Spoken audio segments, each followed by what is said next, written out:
Hey, I'm in Laytonsville, Maryland, and I'm going to show you how I close and I winterize my in-ground pool. In this area, that could save you about 300 bucks every year, and a similar amount if you open the pool yourself in the spring. So let's do it. Before I start, let me tell you that you must understand how your pool works. Otherwise, it's very difficult for you to understand what you have to do to winterize your pool.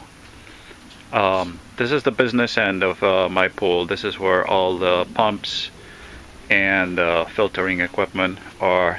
And if you owned your pool for a while, you probably know what each pipe does.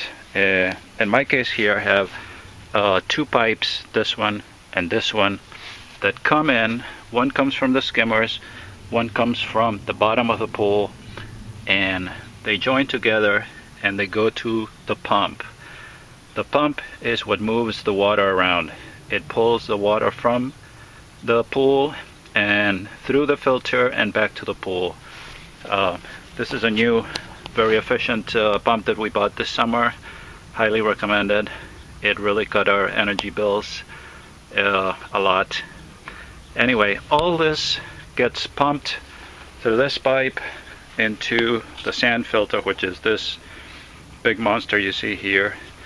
It has a valve at the top, and I'm sure you know what it is because you need to backwash it on a regular basis.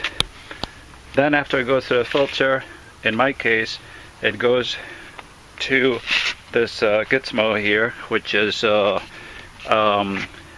device that slowly opens one pipe at a time, sends water to different parts of the pool at a time, and it does that on a regular basis. It doesn't have a motor, it's moved by water, and if you have one, you're probably familiar with it too, and you know what it looks like inside.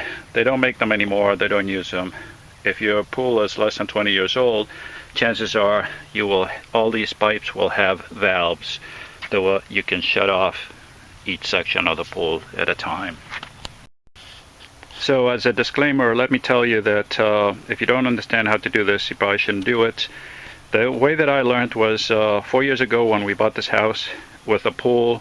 We had a company close the pool the first year, and what I did was I followed the guy around and took notes, took pictures, I asked questions, and I wrote down the whole procedure, and then I went and I googled a little bit more. So that's the way I learned how to close the pool. It's really easy if you know what you're doing, but you should know what you're doing. In any case, you should know what the objective is. The objective is to all these pipes that you see here above ground and on the pumps and the filter should be completely drained of water, because any water that stays in those pipes will freeze and could rupture your pipes or your pumps or your filter. So all that water that is above ground has to be drained correctly, and to your frost level, which varies depending on where you live. In addition to blowing all the water from the pipes that are above ground, you need to lower the level of the pool, and there's two reasons why you do this. In my case, this is a concrete pool and it has tiles at the top. So right now it's at the normal level, so we need to lower it below the tiles so that the ice that will form on the water will not break your tiles. Number two, because lowering the pool water would also lower the level of the water in the pipes that are in the ground, and that will make it safe for the winter. So those are two reasons why you need to lower. And in this case, the pool company that closed our pool the first year told me to lower it 16 inches below the level of the tiles. So that's what I'm going to do. Also, if you have light inside the pool like we do, you want to lower the level so that it's below the light or above the light. You don't want the level of the water right at the light, because when ice forms it could break your light, and well, that will really ruin your day when you open it next spring. Here are the things that I need to close the pool. The first and most important is an air compressor. This is a tankless Sears Craftsman 3/4 HP air compressor. Probably ideally, if you're going to buy one that's 1 HP, but this one will do fine. As long as it puts out somewhere around 90 or 100 psi, that will be plenty. So that's the first thing you need. Then I have the pool chemicals. This is antifreeze that I will add to some of the pipes to decrease the chance that they will freeze. This is Arctic Blue Shock. This is chemicals that you will add to the water just before you close it and you cover it, and it will keep the water safe from developing bacteria or any other living creature that can ruin your day.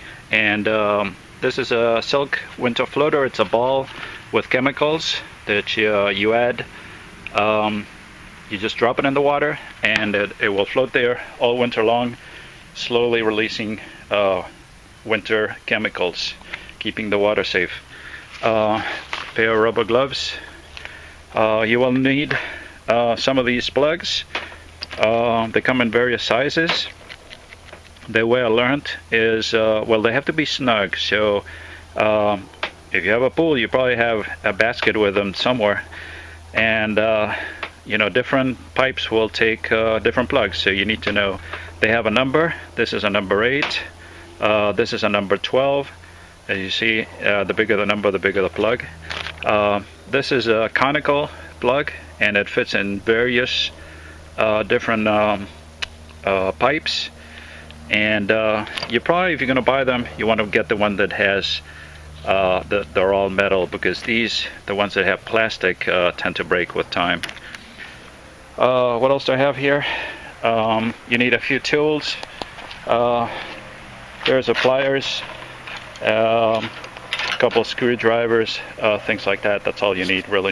The first thing I'm going to do is I'm going to backwash the filter to clean it so that it's clean before I close it. So I connected the backflush hose. You want to make sure that it's pointing towards your neighbors and not your own lawn, so you don't ruin your lawn. Just kidding about the neighbors. Actually, you want to make sure that you're not going to flood your neighbor's lawn or something like that, because you will be releasing a lot more water to bring the level of the pool down than you would if you're just doing a plain backwash for about a couple of minutes. So I put the valve in backwash. Now I'm going to turn the pool on. Excuse me, the pump on.